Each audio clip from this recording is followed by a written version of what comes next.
বিশ্বের দূষিত শহরের তালিকায় প্রায় শীর্ষে উঠছে ঢাকার নাম। এ যেন নিয়মিত ঘটনা। এখন অত্যন্ত অস্বাস্থ্যকর বাতাসের মান, শ্বাস নিলেই শরীরে ঢুকছে বিষাক্ত বায়ু। বায়ু দূষণের মাত্রা এতটাই বেশি যে ঢাকায় শ্বাস নিলে প্রতিদিন 22টি সিগারেট খাওয়ার সমান প্রভাব পড়ছে বলে আন্তর্জাতিক সংস্থার প্রতিবেদনে উঠে এসেছে।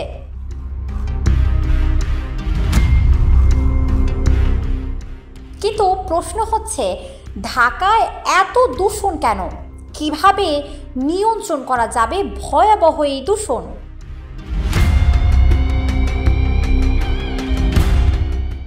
বিশ্বের অন্যতম জনবহুল শহর ঢাকা। এই শহরেরই বাসিন্দা প্রায় 2.25 কোটি মানুষ। অত্যন্ত ঘন বসতিপূর্ণ শহরে মারাত্মক বায়ু দূষণের কারণে নানা ধরনের স্বাস্থ্য ঝুঁকি তৈরি হচ্ছে। আর ভয়াবহ দূষণে শ্বাসতন্ত্রের প্রদাহ, হৃদরোগ, স্ট্রোক ও ফুসফুসের ক্যান্সারের মতো প্রাণঘাতী রোগের ঝুঁকিও বেড়ে চলেছে। দুর্বল হয়ে যাচ্ছে শিশুদের রোগ প্রতিরোধ ক্ষমতা।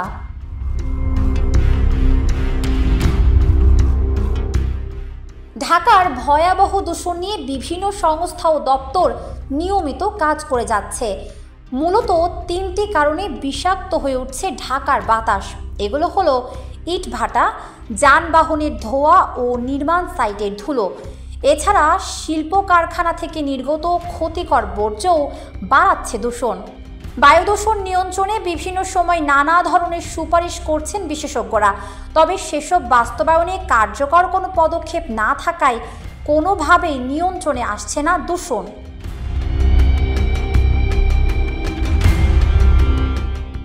বিশেষজ্ঞরা বলে আসছেন, বায়ু দূষণ নিয়ন্ত্রণে প্রয়োজন কার্যকর যানবাহন নীতিমালা। যানবাহনের প্রযুক্তিগত উন্নয়ন এখন সময়ের দাবি। নির্দিষ্ট মেয়াদ পার হলে সেই যানবাহনের চলাচল বন্ধ করতে হবে আর চালু করতে হবে পরিবেশ বান্ধব পরিবহন ব্যবস্থা।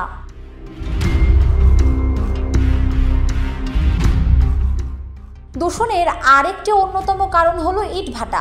রাজধানী ঢাকার চারপাশ ইটভাটা দিয়ে ঘেরা। এখন গ্রামেও যত্রতত্র ছড়িয়ে পড়েছে।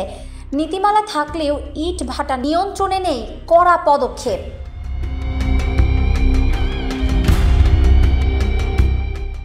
নির্মাণ খাতের দূষণ কমাতে সাড়া নেই বললেই চলে। খোলা ট্রাকে বালু বহন করা হচ্ছে। সড়ক ও ভবন সহ বিভিন্ন স্থাপনা নির্মাণ ও মেরামত কাজে দূষণ কমানোর উদ্যোগ চোখে পড়ে না। বিশেষজ্ঞরা বলছেন, নির্মাণ ও শিল্প খাত থেকে সৃষ্ট বায়ু দূষণের মাত্রা কমিয়ে আনতে হলে পরিবেশ বান্ধব নীতি ও কৌশল প্রণয়ন এবং তা বাস্তবায়ন করা অত্যন্ত জরুরি।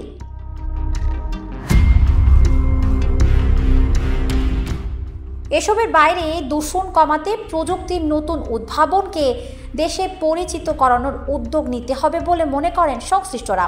নবায়নযোগ্য জ্বালানি এবং বৈদ্যুতিক গাড়ির ব্যবহার বাড়ানোর ওপর গুরুত্ব দেন তারা।